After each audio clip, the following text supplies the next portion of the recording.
آپ نے ہمارے فلموں ڈراموں میں ایک کانسیپٹ تو بہت دیکھا ہوگا جس میں یہ لائن بڑے خشوع و خضوع کے ساتھ کہی جاتی ہے کہ this is someone's choice and this one is Allah's choice for him or her. اچھا، اس نوشن کو بڑی سپورٹ ملتی ہے اور اس نوشن سے بے وفاؤں کو بڑی سپورٹ ملتی ہے. بے وفاؤں کو لگتا ہے کہ یہی سب ہونا لکھا تھا. اگر یہی سب ہونا لکھا ہوتا تو آپ کسی کی زندگی میں کیوں آتے؟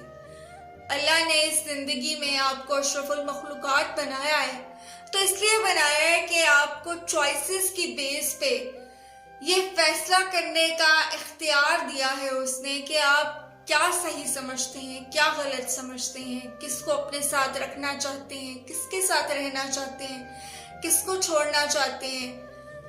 یہ سارے اختیار اللہ نے انسان کو دیے ہیں اور یہی اس کی آزمائش ہے. لیکن کمزور لوگ دنیا میں اپنے لیے ایسی جسٹیفیکیشنز ڈھونڈتے ہیں جس میں وہ اپنی کمزوری کے اوپر اللہ کی مرضی کا لیبل لگا سکیں. میں ایک بات بتا دینا چاہتی ہوں، جب آپ کسی کے ساتھ دھوکا کرتے ہیں، جب آپ کسی کو ڈچ کرتے ہیں، اس کے ساتھ بے وفائی کرتے ہیں اور آپ یہ سمجھتے ہیں کہ اللہ تعالیٰ آپ کو کوئی بہت نیک پاکیزہ شخص دے دے گا، آپ کی زندگی میں لے آئے گا، میں مرد اور عورت دونوں سے مخاطب ہوں، تو آپ یہ کیوں بھول جاتے ہیں کہ اللہ نے قرآن میں یہ بھی کہہ رکھا ہے کہ نیک مرد نیک عورتوں کے لیے ہیں اور نیک عورتیں نیک مردوں کے لیے. بدکار عورتیں بدکار مردوں کے لیے ہیں اور بدکار مرد بدکار عورتوں کے لیے. اور اس سب میں جو ایک فلسفہ ہے نا، وہ یہ ہے کہ آپ کی تلاش کیا ہے، انہیں تلاش کیسے کرنا ہے. آپ نے، اللہ نے تو سب کو بنا کے رکھ دیا ہے اس دنیا میں، اب آپ کا امتحان ہے، آپ نے انہیں تلاش کرنا ہے. بے وفا یہ نہ سمجھے کہ اس نے کسی کو چھوڑ کے اسے دکھ دیا ہے. بے وفا اپنے حصے میں آنے والے خسارے کا اندازہ لگائے تو شاید وہ جی نہ پائے، کیونکہ جو لوگ بے وفائی کرتے ہیں وہ دنیا کی سب سے قیمتی چیز کو کھو رہے ہوتے ہیں، اور دنیا کی سب سے قیمتی چیز وفا ہی تو ہے. اور وفا محبت کے علاوہ اور کیا ہے؟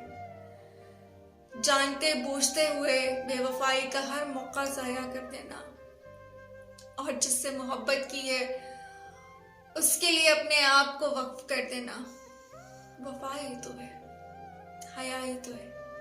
اب چاہے وہ مرد کرے یا عورت، وفا اور بے وفائی ایک سکے کے دو رخ ہیں. اب یہ آپ کا انتخاب ہے کہ آپ اس کو کس رخ سے دیکھنا چاہتے ہیں یا دنیا کو دکھانا چاہتے ہیں.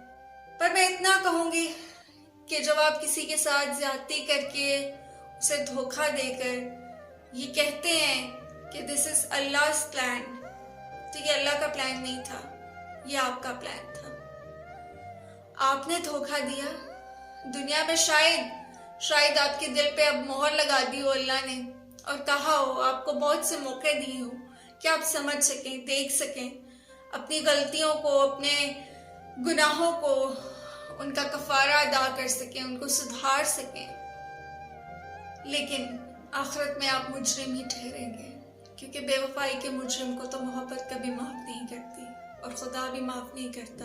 کیونکہ جس بے وفائی سے آپ کسی کے دل کو توڑتے ہیں وہ دل اللہ کا گھر ہوتا ہے، اور اللہ اپنے گھر کے توڑنے والوں کو کیسے معاف کر سکتا ہے؟